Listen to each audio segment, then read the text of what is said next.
The beauty of college football is that anything can happen any season. We see teams and players come out of nowhere and shock us all. Another beauty is making a bold prediction that comes true, or making a bold prediction that ends up being completely wrong. Today is part 5 of reading hot takes and bold predictions from comments on my YouTube videos. Before we get to today's hot takes, make sure to smash that subscribe button and turn on those notifications if you're new to my channel. If you're watching this video, odds are that you love college football, and odds are you aren't subscribed to my channel.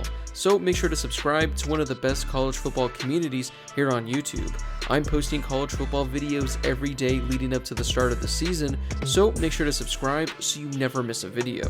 Also, make sure to drop a like on this video as well. It helps out with that YouTube algorithm and helps share the video with more college football fans. Plus, it only takes a second to do. If you have a scorching hot take or a bold prediction for the 2023 college football season, leave a comment down below and it could be featured in my next video. This one had to start the video because this is definitely the hottest take out of all the ones on today's video.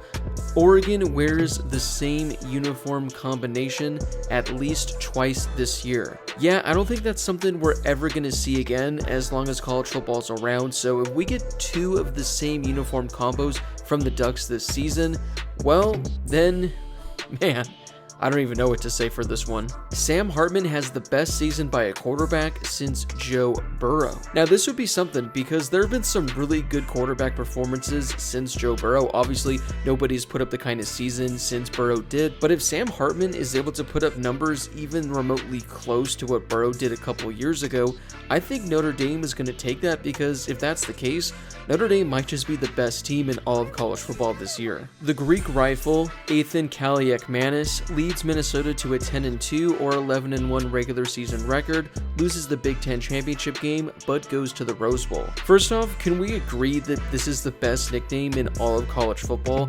The Greek Rifle. A lot of people are high on Kaliakmanis, and for good reason. I thought he looked really good for Minnesota last season when he was on the field, so give him a full year. I think he's going to have a really good year for the Gophers. Now, are they going to be competing for the Big Ten championship? They very well could be. I think Minnesota is a really slept-on team this year in the Big Ten, so let's say they do it. Let's say they go to the Rose Bowl. Let's say they go to the Rose Bowl and play Arizona State. 2023 is the year of chaos. Every week, the number 1 team loses. By the end of the season, 3 of the top 5 teams are Power 5 and have 2 more losses each. The other 2 teams are undefeated group of 5 schools.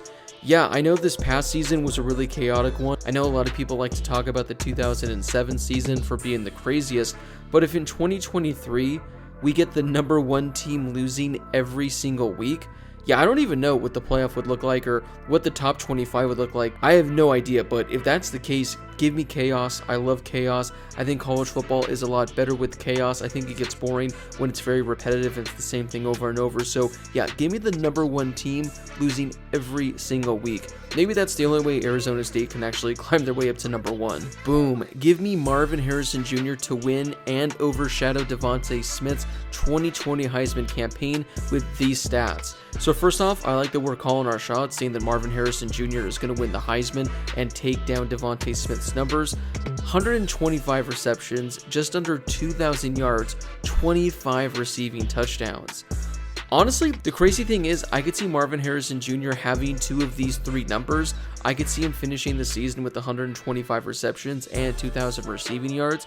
Obviously, 25 touchdowns is a lot, but he is going to be the number 1 weapon on this Ohio State offense. I think he's the best wide receiver in all of college football, so I'm not going to say he catches 25 touchdowns. Personally, I'm going to go with 15, but like I said, I definitely think he can finish the year with 125 receptions and 1,900 receiving yards. DJ Uele benefits from a change of scenery, and Oregon State wins the Pac-12, with DJ being a Heisman finalist.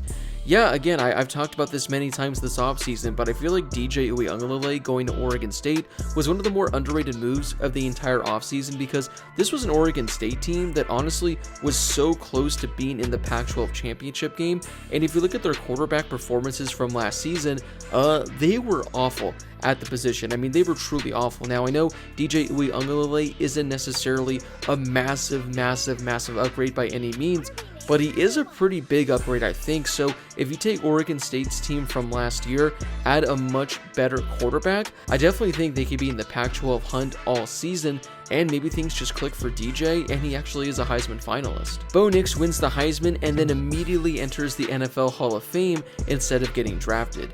Yeah, so Bo Nix, we've talked about this many times, he's the best player in all of college football, he should be the Heisman frontrunner. Yeah, I think he's going to have a fantastic season, win the Heisman, and like you said here, he doesn't even need to play in the NFL, he doesn't need to have an NFL career because everyone knows how good he would be, so just put him in the Hall of Fame immediately. Emery Jones somehow ends up back at Arizona State and leads them to the national championship, declares for the draft, and proceeds to throw ASU under the bus for tampering with NIL while enrolled at Cincinnati. So yeah, Emery Jones, I guess, comes back to Arizona State somehow, and yeah, he somehow becomes the greatest quarterback of all time and leads Arizona State to the championship. He then proceeds to leave, and although he just led them to the title game, is probably officially the greatest player in ASU history, is a fan favorite, never has to buy a beer in the city of Tempe or Phoenix ever again. He then throws ASU under the bus for tampering with NIL. I guess our championship would be stripped, but that's okay. I don't care what the record books say. If I get to see ASU win a national championship, I'll take it no matter what the cost is. We have another Arizona State one. Hot take: Arizona State and Kenny Dillingham, being the sole reason for Oregon's success last year, finished with a better overall record than Oregon does. Now, this hot take can go two ways. Either Arizona State has an insane season and they finish with like 11 or 10 wins and they're just that much better than Oregon, or Oregon is completely awful in 2023 and ASU wins like 8 games and Oregon wins 7 games. But for the sake of this hot take, I'm having ASU go 12-0 with Oregon going 11-1. Our final one of the day: Jeff Sims turns Nebraska into a legitimate program, finishing 10-2 with only losses coming at Michigan and Wisconsin, and he finishes top 3 in Heisman voting. Yeah, I'm really torn on Jeff Sims and Nebraska this upcoming year. I definitely think they improve with him at the quarterback position. I definitely think Nebraska is going to be a much better team now with Matt Rule as their head coach. 10-2, that's asking for quite a lot. They do have a pretty difficult schedule, and Jeff Sims being a Heisman finalist. But we're ending this video with hot takes, so why not? I'm all for it. Let's make this happen. Well, that wraps it up for part 5 of this hot take series. Again, if you have a scorching hot take and a bold prediction for the 2023 college football season, leave a comment down below and it could be featured in my next video. Before you leave, don't forget to smash that subscribe button and turn on those notifications if you're new to my channel. I'm posting college football videos every day leading up to the start of the season, so make sure to subscribe so you never miss a video. Also, don't forget to drop a like on this video as well. It helps out with that YouTube algorithm and helps share the video with more college football fans. Plus, it only takes a second to do. As always, thank you guys so much for watching, and I'll see you all in my next video.